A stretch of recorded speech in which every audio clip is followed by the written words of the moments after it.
Thank you for joining me today. This is Yoga for Anxiety.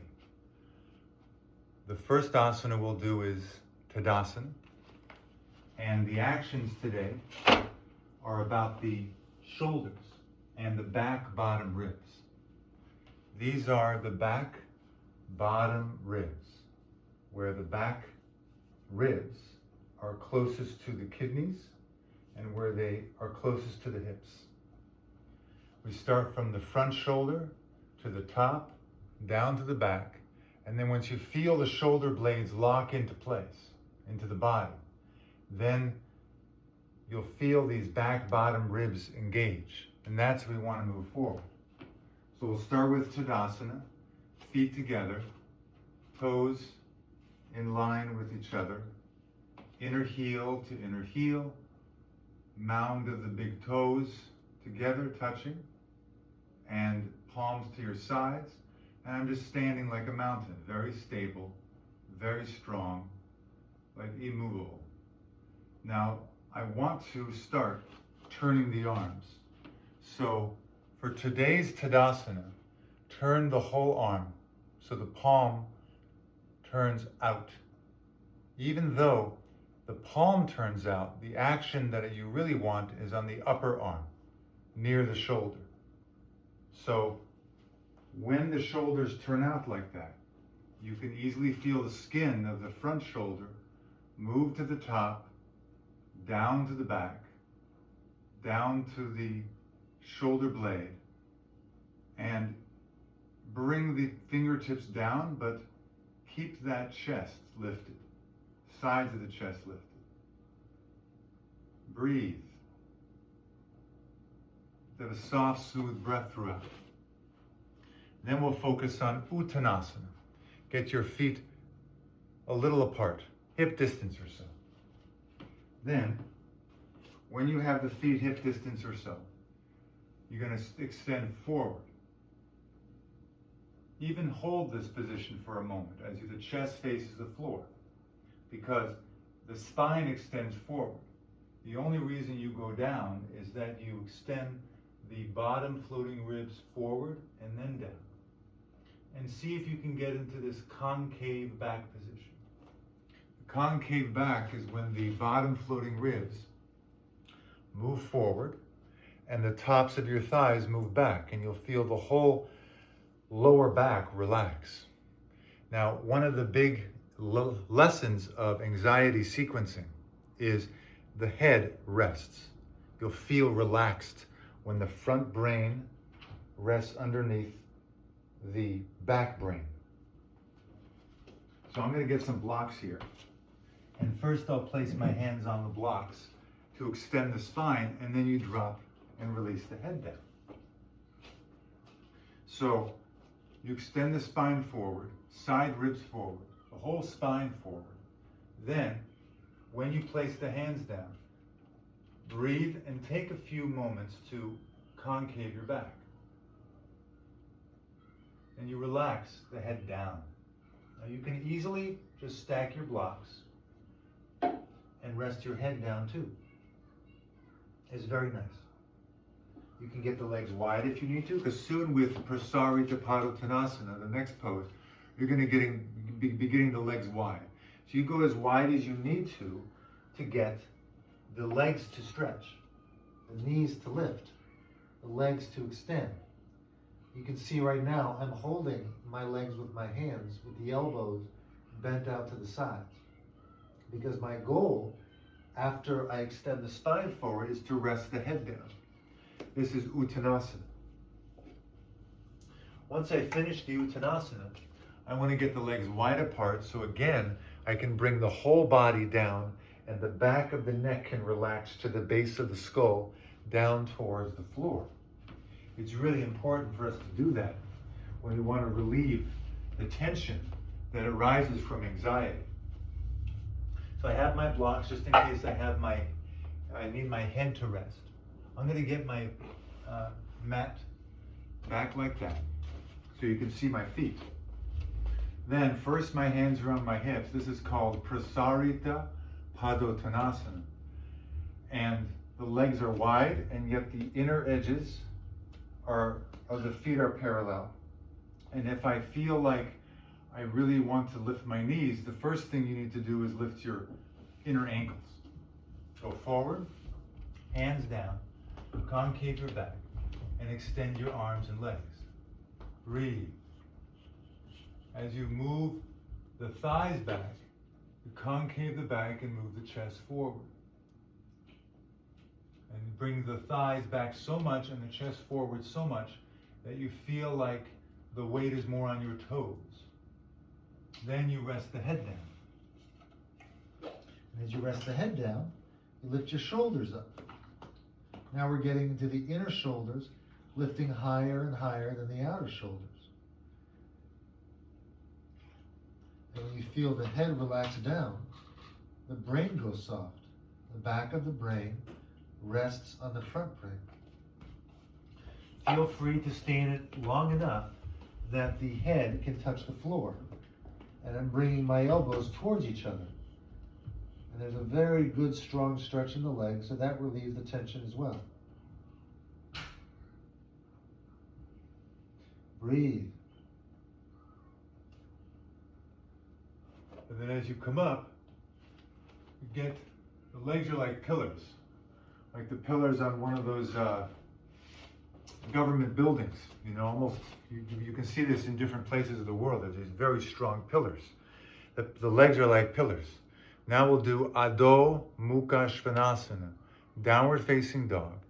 And here we're going to focus on those inner shoulders lifting this time. This is very important. When the inner shoulders lift, the neck and the brain can rest. All right. The dog pose. So today I'm going to have something soft. Something soft. The blankets. Fold the blankets.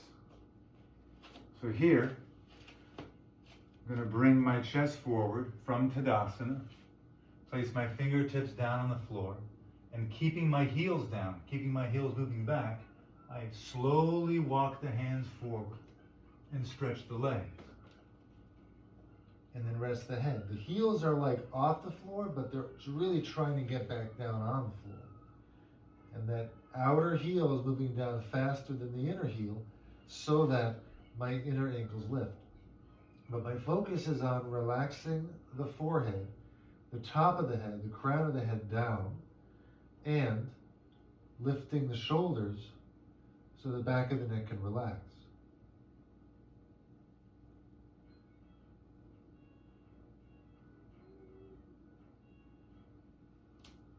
Good. And you stay in this long enough until you feel like there's very little effort. I mean, of course there's effort. You're going to have the muscles and the bones and the nerves having some action. But once you're in the pose, there should be a soft breath and there's no shakiness and there's not too much strain. Because the last thing you want is to be feeling stress while you're doing this yoga asanas. You want to feel relaxed. So let's do Shirshasana, headstand. I like to fold the mat so that I can place my elbows on it. Then I like to have a blanket sometimes. Today we'll have a blanket. So the elbow stretches to the wrist bone and the wrist bone presses down. The hands can relax. The hands will be interlocked.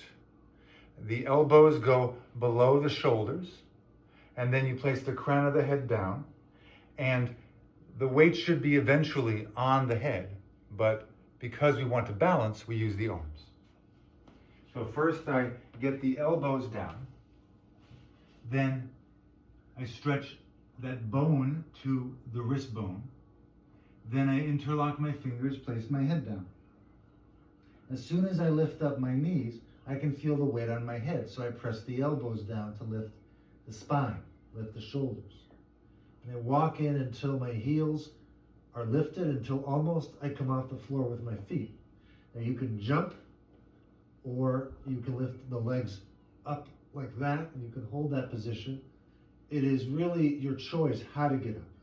But the ease and the balance will come with practice. Then I relax my skull down so the back of the neck goes soft. And I find the right angle so my jaw can relax. The secret is to really stretch the legs, to feel the legs lifting you up. And you'll feel the bottom floating ribs. If they move back, you have a better chance of feeling those back bottom ribs move forward. Opening the armpits is an essential part of relieving anxiety.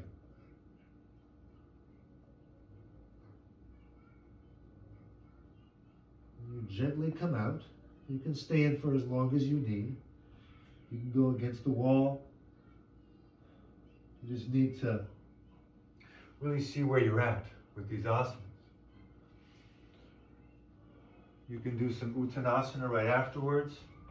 Relax your neck. Just don't worry about it. you let your neck go. And remember That the armpits open. When the armpits open, there is less fear. When the shoulders roll back, there's a confidence that comes in your mind. Now we're going to do back bend over the chair called Dvipada Viparita Dandasana. This is one of my favorites, seriously. It's so healthy for me. I'm going to rest my head here on the blankets. Let's see. There we go. And you want to use a chair that has a back, that has a place you can slide through.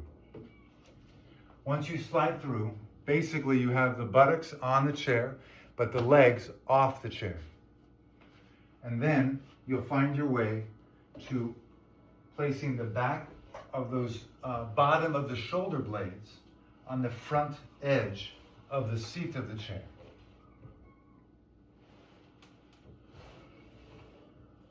And hopefully your head will rest on something. If you want it to hang, it's a little more challenging, but you can do that too. And then you stretch your legs. Now here, I like to do my hands in the headstand position. Bring my arms over my head. You can extend the arms too like that. I like to interlock my fingers behind my head and stretch my elbows down.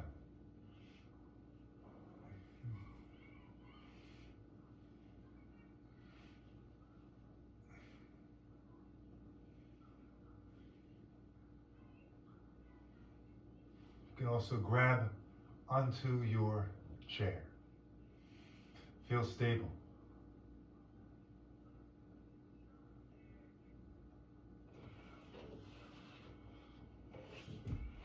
Dvipada Viparita Dandasana, also called back bend over the chair. All right. Now we're going to do Trikonasana. With Trikonasana, you still want to get the back bottom ribs to activate.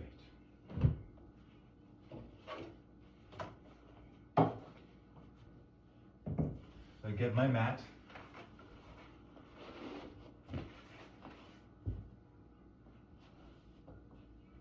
So as we extend the arms and bring the hand down, these bottom floating ribs move forward. From Tadasana, I go wide with my leg.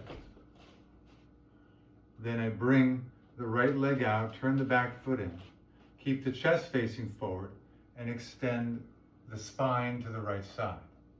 Arms out to the sides, feeling the release of the neck and shoulders. Once I'm here, I bring that bottom floating rib forward, and I turn that navel. And this is where it becomes like about the organs. The bones can move forward, but also that soft, organic body can lift up. And the armpits open. Breathe. Exhale. Place the hand down. Extend your arms. Slow, soft breath.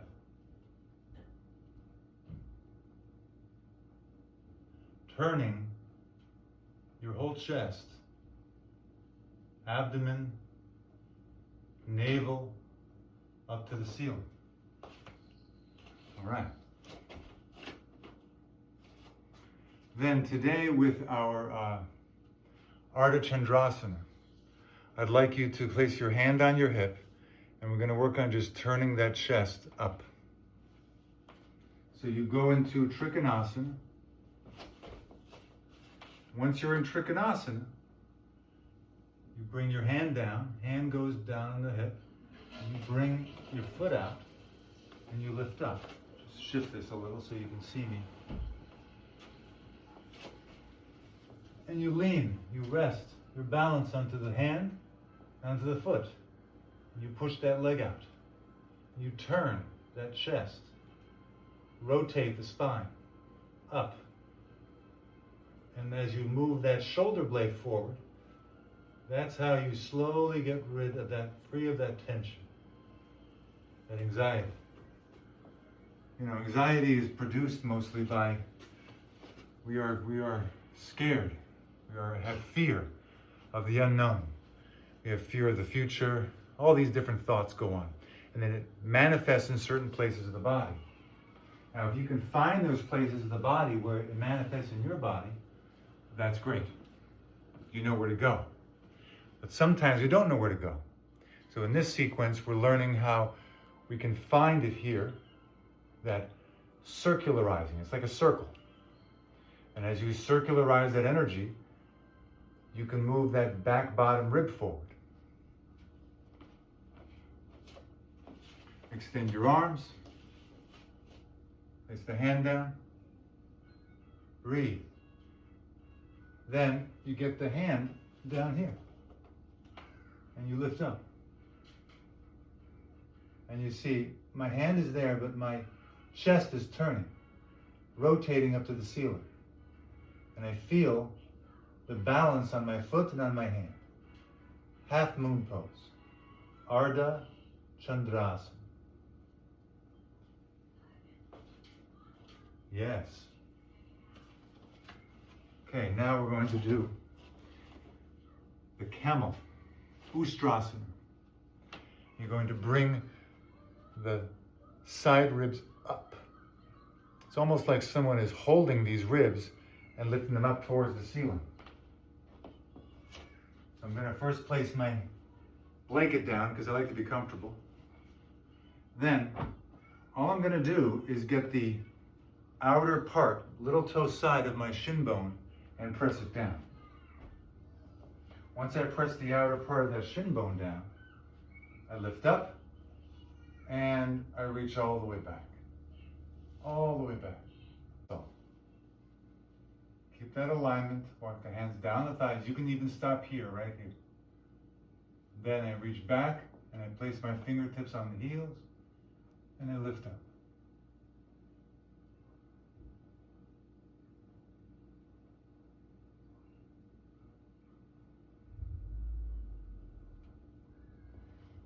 You can just as easily use blocks.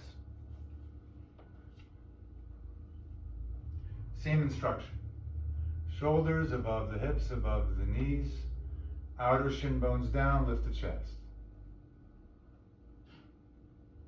And I reach. Again, you want a sense of ease and you want to lift that side rib up.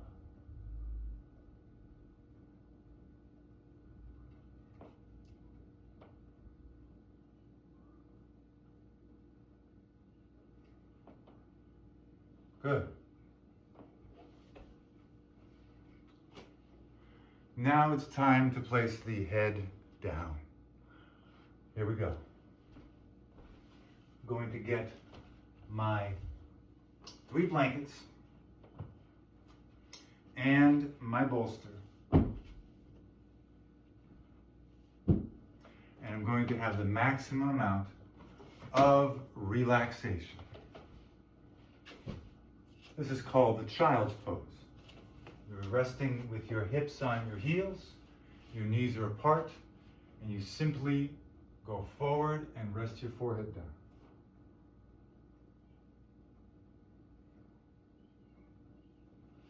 You can even get one of your blankets so it's specifically for your forehead. Back of the brain rests on the front of the brain.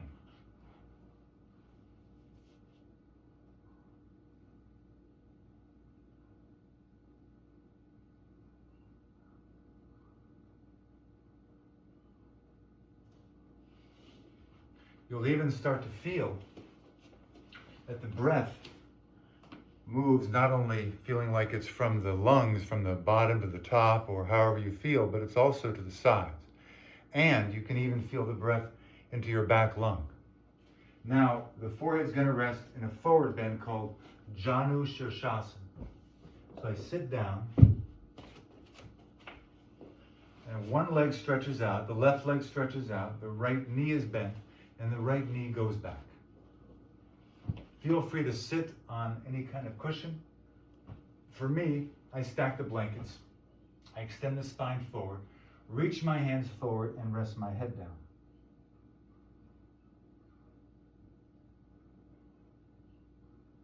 One important tip is don't drop the elbows down.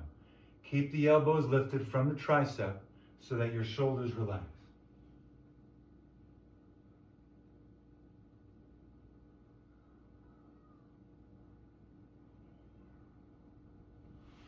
Then you do the other side.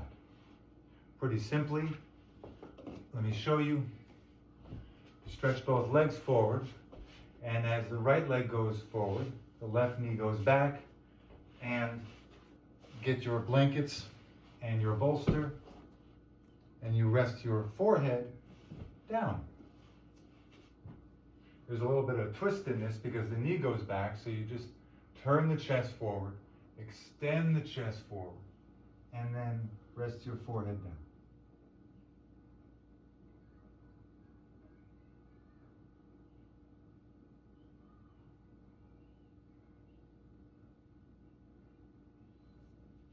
Very nice.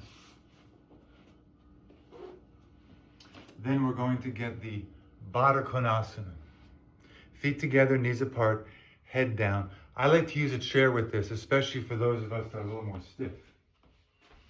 Watch this. I have the bolster for my hips. I have the chair.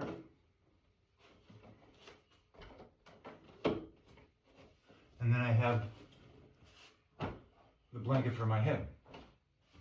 Feet are together, knees are apart, very relaxed, and I just go forward.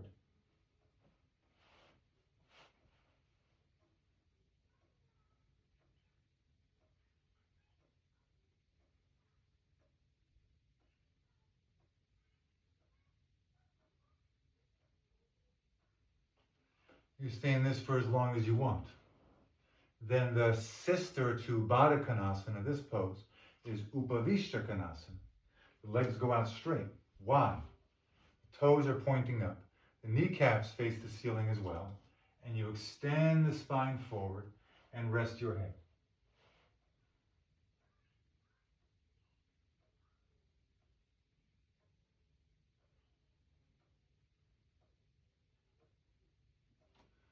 And because you've done all that work before in the previous asanas with the shoulders, with the back bottom ribs, and the front bottom floating ribs, your breathing is soft, and then you can just rest your head.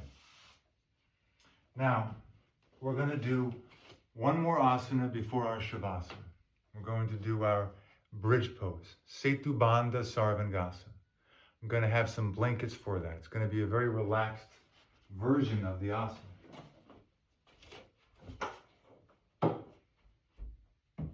So one bolster is here. My 3 blankets are folded.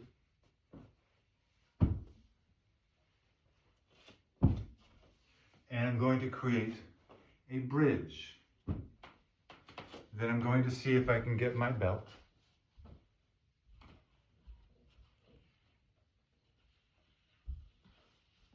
Yes, here it is.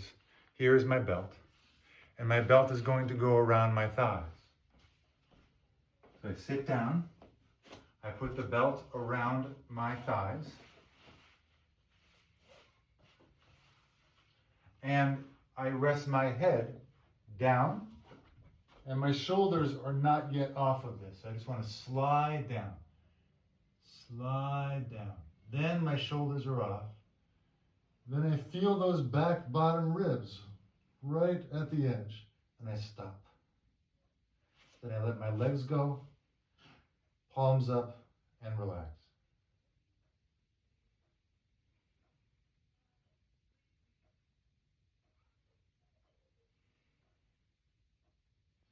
And here you'll feel the stomach become soft, and the ribs, where the diaphragm is, can do this soft, deep breathing.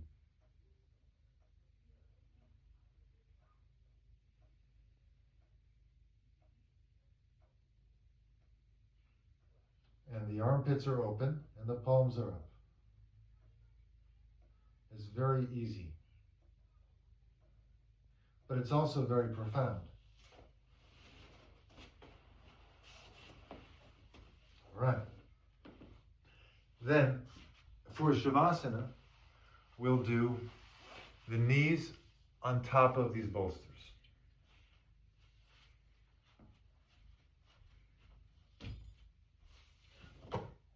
Like this. One blanket for my head, and the rest of them for my legs. And you rest. Palms are up. Make sure that you turn your arms and you take advantage of all the yoga you've done this time, so that in Shavasana, these actions are there already. And all you need to do is let go. There is nothing you need to do right now.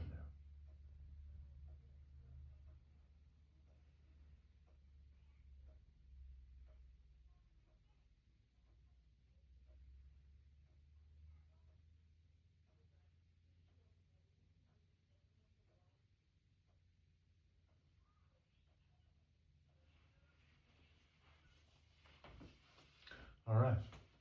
Thank you for being with me today. It was very nice to see you. Namaste. See you next time.